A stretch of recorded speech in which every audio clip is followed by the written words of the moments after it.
Hello friends, how are you. G K 2020 YouTube channel की NCERT video series में आप सभी दोस्तों का हार्दिक स्वागत है। कल दोस्तों हमने सार्क समूह के बारे में पढ़ा था। आज हम नाटो के बारे में पढ़ने वाले हैं। लेकिन हम नाटो के बारे में पढ़े उनसे पहले एक बात मैं आपको कहना चाहूंगा। कल भी मैंने आपको बताया था कि हाल ही में गुजरात में पुलिस कांस्टेबल के एग्जामिनेशन आयोजित की गई और यह दोस्तों एग्जामिनेशन में हमारी जी के 2020 यूट्यूब चैनल में से तकरीबन 29 क्वेश्चन पूछे गए हैं। हमारे दोस्तों पिछले 5 महीने के एनसीईआरटी वीडियो में से 29 क्वेश्चन पूछे गए हैं और इसीलिए मैं आपसे भी बोलता हूं कि आप चाहे कोई भी राज्य से बिलोंग करते हैं और क्लास 1, 2, 3 कोई भी कैडर के एग्जामिनेशन की प्रिपरेशन आप कर रहे हैं, लेकिन आपके सिलेबस में दोस्तों एनसीईआरटी टेक्स्ट बुक है, यानी कि एनसीईआरटी में तो दोस्तों कॉन्स्टिट्यूशन भी आता है, हमारे भारतीय कला एवं संस्कृति भी सब्जेक्ट आता है, हमारा भारत देश का इतिहास, भारत की भूगोल, विश्व की भूगोल, ऐसे सभी दोस्तों टॉपिक को लेकर मैं वीडियो प्रोवाइड कर रहा हूं। इसीलिए मैं आपसे बोलता हूं कि पहले तो चैनल को सब्सक्राइब कर लीजिए, पास में जो बेल आइकन है उसे भी प्रेस कर दीजिए, क्योंकि आने वाले हर एक वीडियो की नोटिफिकेशन आपको सबसे पहले मिले। ओके, चलिए बिना वक्त गंवाए स्टार्ट करते हैं। तो आज का हमारा टॉपिक है उत्तरी अटलांटिक संधि संगठन। दोस्तों नॉर्थ अटलांटिक ट्रीटी ऑर्गेनाइजेशन के बारे में आज हम बात करने वाले हैं। और दोस्तों जब से यूक्रेन और रूस के बीच युद्ध स्टार्ट हुआ है तब से दोस्तों न्यूज में यह नाटो हाईलाइट होता रहा है। इसलिए मैंने तय किया है कि दोस्तों हमारे पूरे विश्व में जो भी अंतरराष्ट्रीय संगठन है, जैसा कि सार्क के बारे में कल मैंने आपको बता दिया, आज मैं नाटो के बारे में बता रहा हूं। आने वाले दिनों में दोस्तों मैं यूनाइटेड नेशंस, आसियान शिखर सम्मेलन, बिम्स्टेक ऐसे महत्वपूर्ण संगठन के बारे में मैं बताऊंगा। ओके, चलिए आज का हमारा टॉपिक है उत्तरी अटलांटिक संधि संगठन यानी कि नाटो। तो नाटो की स्थापना 4 अप्रैल 1949 को 12 संस्थापक सदस्यों द्वारा अमेरिका के वॉशिंगटन में की गई थी और यह एक अंतर सरकारी सैन्य संगठन है। दोस्तों यह सेंटेंस में से 3 सेंटेंस बनाकर कूट वाला क्वेश्चन एग्जामिनेशन में पूछा जा सकता है। तो याद रखो कौन कौन से सेंटेंस हो सकते हैं। एक तो नाटो के संस्थापक सदस्य देशों की संख्या दोस्तों 10 है। पहला सेंटेंस मैंने गलत बताया है, लेकिन यहां पर संस्थापक सदस्यों की संख्या है 12। आगे कि यह नाटो की स्थापना अमेरिका के वॉशिंगटन डीसी में की गई थी और यह एक अंतर सरकारी सैन्य संगठन है। तो दोस्तों हमें तीनों सेंटेंस को ध्यान से पढ़ने के बाद गैस करना है कि नाटो के संदर्भ में कौन सा कथन सही है। और इसी पैटर्न के क्वेश्चन वर्तमान में एग्जामिनेशन में पूछे जाने का ट्रेंड चला है। आपको भी पता होगा और आपने महसूस भी किया होगा, सही है ना। चलिए नाटो के बारे में आज पढ़ लेते हैं। नाटो की स्थापना 4 अप्रैल 1949 को 12 संस्थापक सदस्यों द्वारा अमेरिका के वॉशिंगटन में की गई थी और यह एक अंतर सरकारी सैन्य संगठन है। इसका मुख्यालय बेल्जियम की कैपिटल ब्रुसेल्स में अवस्थित है और वर्तमान में इसके सदस्य देशों की संख्या कितनी है? 30 है। एक बार फिर से देख लो। नाटो की स्थापना 4 अप्रैल 1949 12 संस्थापक सदस्य देशों द्वारा अमेरिका के वॉशिंगटन डीसी में की गई। यह एक अंतर सरकारी सैन्य संगठन, मुख्यालय बेल्जियम देश की कैपिटल ब्रुसेल्स में और वर्तमान में यह नाटो के सदस्य देशों की संख्या हो गई है 30। और नाटो यूरोप और उत्तरी अमेरिका के देशों के मध्य एक सैन्य गठबंधन है। क्या यह नाटो यूरोप और उत्तरी अमेरिका के देशों के मध्य एक सैन्य गठबंधन है और वर्ष 2017 एवं 20 में क्रमशः मॉन्टेनेग्रो और उत्तरी मैसेडोनिया को सदस्य देश के रूप में शामिल किया गया। यानी कि 2017 में नाटो का सदस्य देश कौन बना? मॉन्टेनेग्रो। और 2020 में नाटो का सदस्य देश कौन बना? उत्तरी मैसेडोनिया। और यहां पर देखिए दोस्तों कि एक तो वर्तमान में नाटो के सदस्य देशों की संख्या 30 और लास्ट में 2 देश जुड़े, एक जुड़ा मॉन्टेनेग्रो और उत्तरी मैसेडोनिया। ओके, चलिए आंसर बताइए। नाटो के संदर्भ में निम्नलिखित कथनों पर विचार करें और तीनों कथनों को ध्यान से पढ़ने के बाद हमें पता लगाना है कौन सा कथन सही है। तो चलिए मेरे साथ साथ तीनों सेंटेंस आप ध्यान से पढ़िए। नाटो का मुख्यालय बेल्जियम की राजधानी ब्रुसेल्स में अवस्थित है, बिल्कुल सही बात, मैंने आपको बता दिया। वर्तमान में सदस्य देशों की संख्या कितनी है? 30 है। और यह एक अंतर सरकारी सैन्य संगठन है, यह कथन भी सही है। और हमें पूछा गया है कौन सा कथन सही है? 1, 2 और 3 तीनों कथन बिल्कुल सही, तो आंसर बन जाता है ऑप्शन डी। और नाटो सामूहिक रक्षा के सिद्धांत पर काम करता है, जिसका तात्पर्य एक या अधिक सदस्यों पर आक्रमण सभी सदस्य देशों पर आक्रमण माना जाता है। क्या दोस्तों? नाटो सामूहिक रक्षा के सिद्धांत पर काम करता है और जिसका तात्पर्य एक या अधिक सदस्यों पर आक्रमण सभी सदस्य देशों पर आक्रमण माना जाता है। और यह नाटो के अनुच्छेद 5 में निहित है।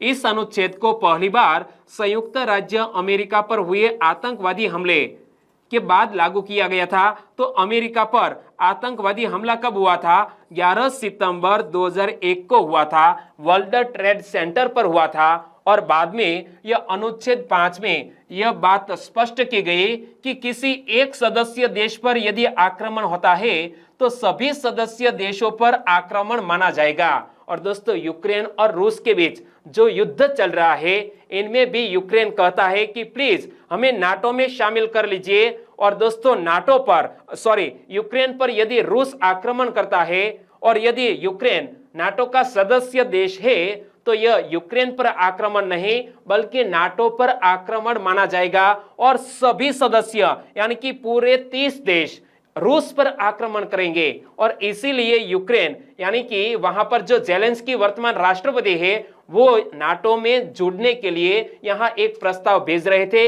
लेकिन नाटो के सदस्य देशों ने दोस्तों मना कर दिया है। एक बार फिर से देखो कि नाटो सामूहिक रक्षा के सिद्धांत पर काम करता है, जिसका तात्पर्य एक या अधिक सदस्यों पर आक्रमण सभी सदस्य देशों पर आक्रमण माना जाता है। यह नाटो के अनुच्छेद 5 में निहित बात है। और इस अनुच्छेद को पहली बार संयुक्त राज्य अमेरिका पर हुए आतंकवादी हमले के बाद लागू किया गया था। और अमेरिका पर आतंकवादी हमला कब हुआ था? 11 सितंबर 2001 को हुआ था। और दोस्तों, यह अमेरिकी आतंकवादी हमले का मास्टरमाइंड कौन था, जिसको बराक ओबामा के शासनकाल में दोस्तों गोली तो नहीं बल्कि एक ऑपरेशन के तहत उसे मार दिया गया, पाकिस्तान में मार दिया गया। उसका नाम क्या है? आपको पता है तो नीचे कमेंट सेक्शन में जरूर बताना। चलिए इस क्वेश्चन का आंसर बताइए कि नाटो के संदर्भ में निम्नलिखित कथनों पर विचार करें। और दोस्तों, तीनों कथनों को ध्यान से पढ़ने के बाद कौन सा कथन सही है वो हमें गैस करना है। चलिए पढ़ते हैं। नाटो सामूहिक रक्षा के सिद्धांत पर काम करता है। मैंने आपको बताया कि किसी एक या अधिक देशों पर दोस्तों आक्रमण होता है, युद्ध होता है, तो नाटो के सभी देशों पर आक्रमण हुआ है ऐसा माना जाएगा। तो यह हुआ सामूहिक रक्षा के सिद्धांत। ओके, तो पहला कथन बिल्कुल सही। सामूहिक आक्रमण का अर्थ नाटो के अनुच्छेद 7 में निहित है। यहाँ कुछ गलत है क्योंकि यह सामूहिक आक्रमण का अर्थ नाटो के अनुच्छेद 5 में निहित है, तो दूसरे नंबर का सेंटेंस गलत।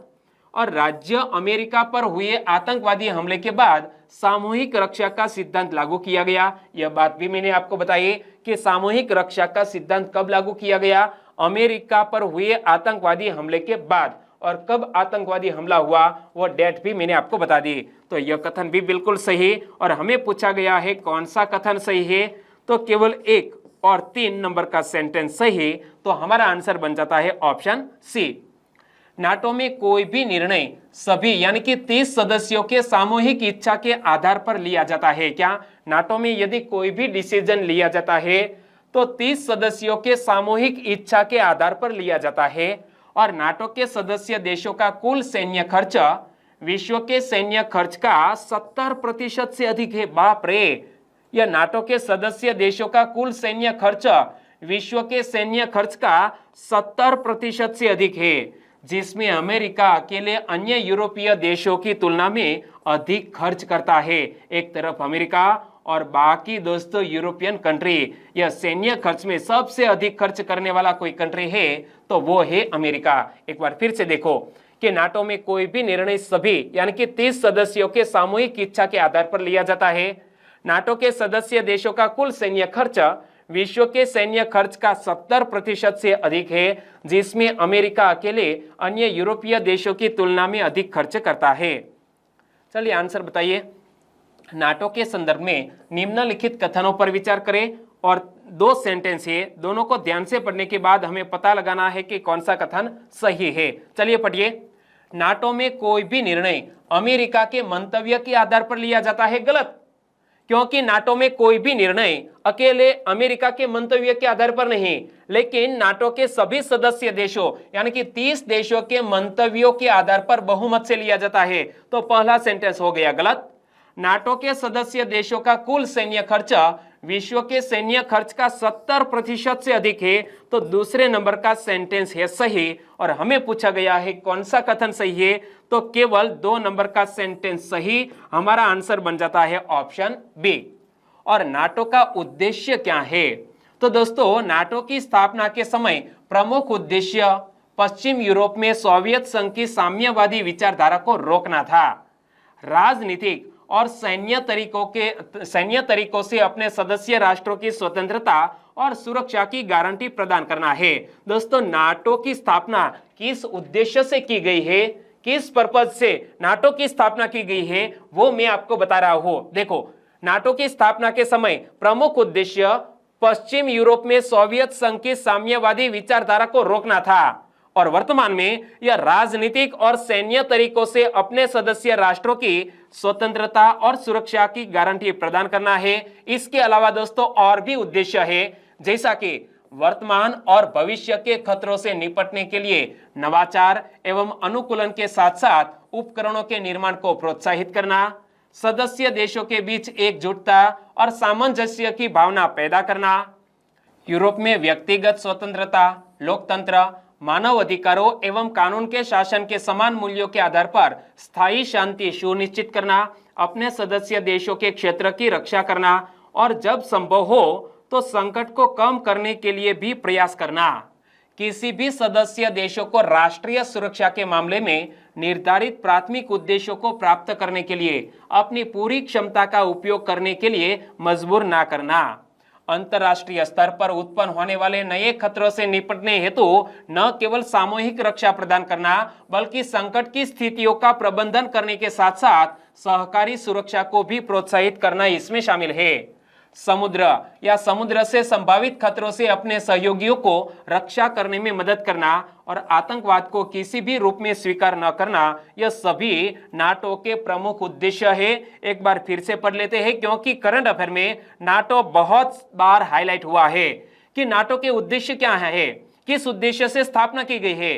तो नाटो की स्थापना के समय प्रमुख उद्देश्य पश्चिम यूरोप में सोवियत संघ की साम्यवादी विचारधारा को रोकना था। इसके अलावा और भी उद्देश्य है, जल्द मैं आपको बता रहा हूं कि राजनीतिक और सैन्य तरीकों से अपने सदस्य राष्ट्रों की स्वतंत्रता और सुरक्षा की गारंटी प्रदान करना है।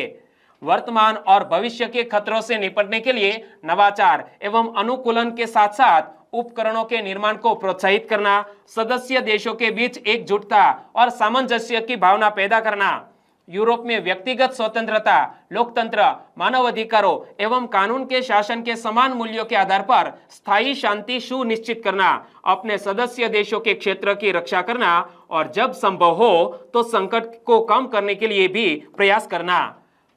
किसी भी सदस्य देश को राष्ट्रीय सुरक्षा के मामले में निर्धारित प्राथमिक उद्देश्यों को प्राप्त करने के लिए अपनी पूरी क्षमता का उपयोग करने के लिए मजबूर ना करना।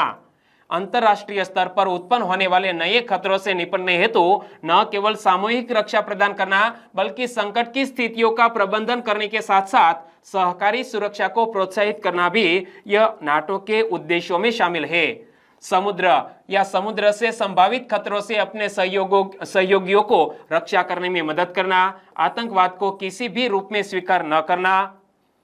दोस्तों यह सारे नाटो के उद्देश्य जो मैंने आपको 2 बार बताए। चलिए अब क्वेश्चन का आंसर बताइए कि नाटो की स्थापना का प्रमुख उद्देश्य पश्चिम यूरोप में किसकी साम्यवादी विचारधारा को रोकना था। तो नाटो की स्थापना का प्रमुख उद्देश्य पश्चिमी यूरोप में किसकी, सोवियत संघ की साम्यवादी विचारधारा को रोकना था। सही आंसर है ऑप्शन बी। आगे दोस्तों नाटो की ऐतिहासिक पृष्ठभूमि के बारे में मैं आपको बताऊं तो जब सोवियत संघ ने 1948 में बर्लिन की नाकेबंदी की तो पश्चिमी यूरोपीय पूंजीवादी देशों को साम्यवाद के प्रसार का भय लगने लगा। अतः पश्चिमी यूरोपीय देशों की सुरक्षा के लिए अमेरिका के नेतृत्व में नाटो नामक यह प्रतिरक्षा संगठन का निर्माण किया गया। एक बार फिर से यह नाटो की ऐतिहासिक पृष्ठभूमि के बारे में पढ़ लो कि जब सोवियत संघ ने 1948 में बर्लिन की नाकेबंदी की तो पश्चिमी यूरोपीय पूंजीवादी देशों को साम्यवाद के प्रसार का भय लगने लगा। अतः पश्चिमी यूरोपीय देशों की सुरक्षा के लिए अमेरिका के नेतृत्व में नाटो नामक प्रतिरक्षा संगठन का निर्माण किया गया। फलतः इसके जवाब में यह सोवियत संघ ने क्या किया? सोवियत संघ ने वार्सा पैक्ट किया।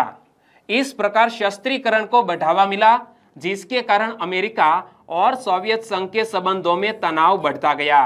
तो मैं आपसे एक क्वेश्चन पूछना चाहूंगा कि हमारे विश्व में कोल्ड वार किन किन देशों के बीच हुए हैं? हमें कमेंट सेक्शन में जरूर बताना। ओके, चलिए इस क्वेश्चन का आंसर बताइए कि नाटो के जवाब में सोवियत संघ ने कौन सा समझौता किया? तो यह नाटो के जवाब में सोवियत संघ ने वार्सा पैक्ट किया।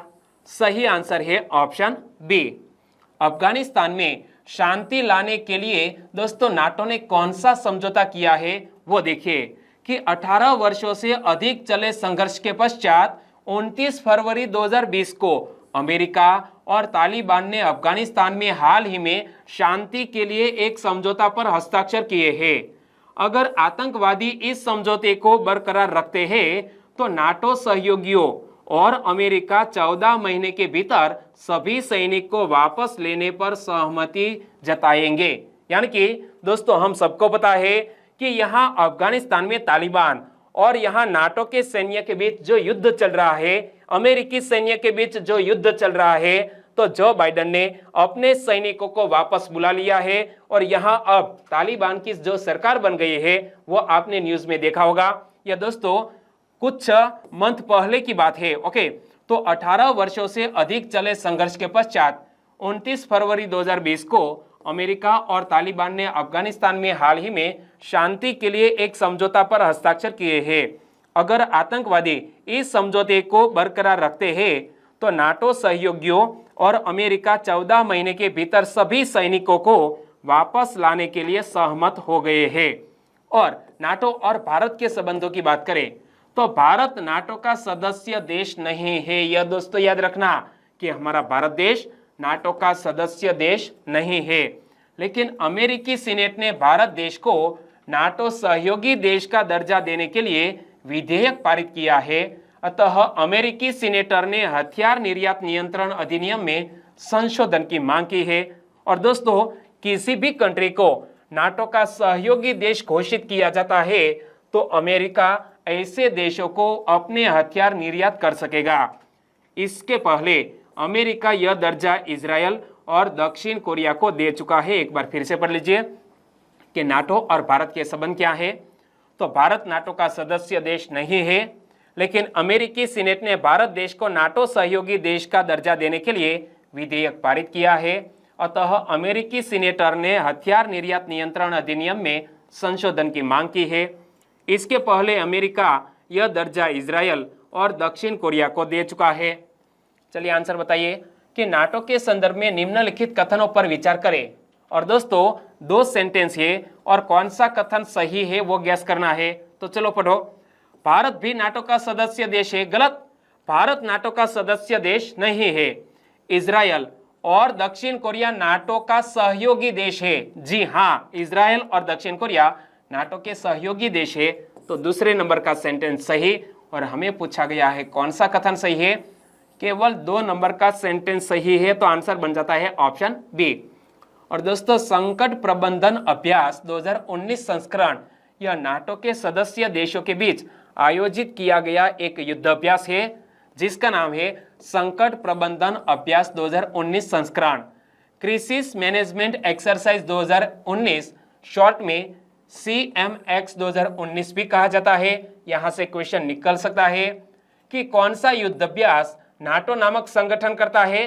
तो याद रखना क्राइसिस मैनेजमेंट एक्सरसाइज तो यह नाटो द्वारा किया जाने वाला एक युद्ध अभ्यास है। यह नाटो का 22वां अभ्यास था। कब? 2019 में जो अभ्यास आयोजित किया गया यह नाटो का 22वां अभ्यास था जो 9 से 15 मई 2019 तक हुआ था। और ज्ञातव्य है कि यह अभ्यास वर्ष 1992 से यानी कि 1992 से आयोजित होता आ रहा है। और इसमें गठबंधन अपने आंतरिक और राजनीतिक सैन्य स्तर पर भागीदारों के साथ परामर्श और निर्णय लेने की प्रक्रियाओं का परीक्षण करता है। चलिए इस क्वेश्चन का आंसर बताइए। निम्न में से किस संगठन के देशों के बीच संकट प्रबंधन अभ्यास आयोजित किया जाता है? तो याद रखना, संकट प्रबंधन अभ्यास होता है किस संगठन के सदस्य देशों के बीच? नाटो के सदस्य देशों के बीच। सही आंसर है ऑप्शन डी। और दोस्तों, हाल ही में नाटो ने महिलाओं, शांति और सुरक्षा संबंधित कार्य योजना, इंग्लिश में बोले तो women peace and security policy and action plan को प्रथम नीति के तहत स्थापित किया है, जिसका उद्देश्य यौन शोषण और उसका रोकथाम है। एक बार फिर से पढ़ लो कि हाल ही में नाटो ने महिलाओं, शांति और सुरक्षा संबंधित कार्य योजना यानी कि women peace and security policy and action plan को प्रथम नीति के तहत स्थापित किया है, जिसका उद्देश्य यौन शोषण और उसका रोकथाम है। और नाटो की 17वीं वर्षगांठ पर 2 दिवसीय शिखर सम्मेलन 3 और 4 दिसंबर 2019 को ब्रिटेन में आयोजित किया गया। इसमें सभी सदस्य देशों के राष्ट्राध्यक्षों ने हिस्सा लिया, जिसका उद्देश्य सहयोगात्मक गतिविधियों के लिए रणनीतिक दिशा का मूल्यांकन करना था। और इस बैठक में नाटो की सैन्य ताकत को और भी अधिक बढ़ाने का फैसला किया गया है। क्या दोस्तों? नाटो की 17वीं वर्षगांठ पर 2 दिवसीय शिखर सम्मेलन 3 और 4 दिसंबर 2019 को ब्रिटेन में आयोजित किया गया। इसमें सभी सदस्य देशों के राष्ट्राध्यक्षों ने हिस्सा लिया, जिसका उद्देश्य सहयोगात्मक गतिविधियों के लिए रणनीतिक दिशा का मूल्यांकन करना था। और इस बैठक में नाटो की सैन्य ताकत को और अधिक बढ़ाने का फैसला किया गया है। और उत्तरी अटलांटिक संधि संगठन यानी कि नाटो, यह सोवियत संघ के खिलाफ सामूहिक सुरक्षा प्रदान करने के लिए संयुक्त राज्य अमेरिका, कनाडा और कई पश्चिमी यूरोपीय देशों द्वारा अप्रैल 1949 की उत्तरी अटलांटिक संधि, जिसे वॉशिंगटन संधि भी कहा जाता है, तो यह उत्तरी अटलांटिक संधि द्वारा स्थापित एक सैन्य गठबंधन है। एक बार दोस्तों मैं यहाँ फिर से यह सारे फैक्ट दोहरा रहा हूं कि यह नाटो क्या है। यह सोवियत संघ के खिलाफ सामूहिक सुरक्षा प्रदान करने के लिए संयुक्त राज्य अमेरिका, कनाडा और कई पश्चिमी यूरोपीय देशों द्वारा अप्रैल 1949 की उत्तरी अटलांटिक संधि, जिसे वॉशिंगटन संधि भी कहा जाता है, तो यह उत्तरी अटलांटिक संधि द्वारा स्थापित एक सैन्य गठबंधन है। और वर्तमान में इसमें 30 सदस्य देश शामिल है, और जिसमें उत्तरी मैसेडोनिया वर्ष 2020 में गठबंधन में शामिल होने वाला नवीनतम सदस्य देश बन गया है। याद रखना कि यह नाटो में शामिल होने वाला अंतिम सदस्य देश कौन है? तो उत्तरी मैसेडोनिया। देखो कि वर्तमान में इसमें 30 सदस्य देश शामिल है, जिसमें उत्तरी मैसेडोनिया वर्ष 2020 में गठबंधन में शामिल होने वाला नवीनतम सदस्य देश बन गया है। तो चलिए आंसर बताइए कि नाटो के संदर्भ में निम्नलिखित कथनों पर विचार करें। और पूछा गया है कौन सा कथन सही है। दोनों कथन को ध्यान से पढ़ते हैं कि हाल ही में नाटो ने महिलाओं, शांति और सुरक्षा संबंधित कार्य योजना को प्रथम नीति के तहत स्थापित किया है, तो यह बात मैंने आपको बताई, यह बिल्कुल सही बात है। और उत्तरी मैसेडोनिया वर्ष 2020 में नाटो गठबंधन में शामिल होने वाला नवीनतम सदस्य देश बन गया है, तो यह कथन भी बिल्कुल सही। तो हमारा आंसर बन जाता है उपरयुक्त दोनों कथन बिल्कुल सही है, यानी कि 1 और 2 नंबर का कथन बिल्कुल सही। यहाँ नाटो के संदर्भ में यह वीडियो को हम खत्म करते हैं। वाकई में आपको अच्छा लगा है, हेल्पफुल लगा है, तो प्लीज आपके दोस्तों को फेसबुक, व्हाट्सएप या टेलीग्राम के जरिए इस वीडियो की लिंक शेयर करना मत भूलिएगा। बस छोटी सी उम्मीद के साथ वीडियो खत्म करते हैं। कल मिलेंगे एक नए ऑर्गेनाइजेशन के साथ, तब तक के लिए टेक केयर एंड जय हिंद।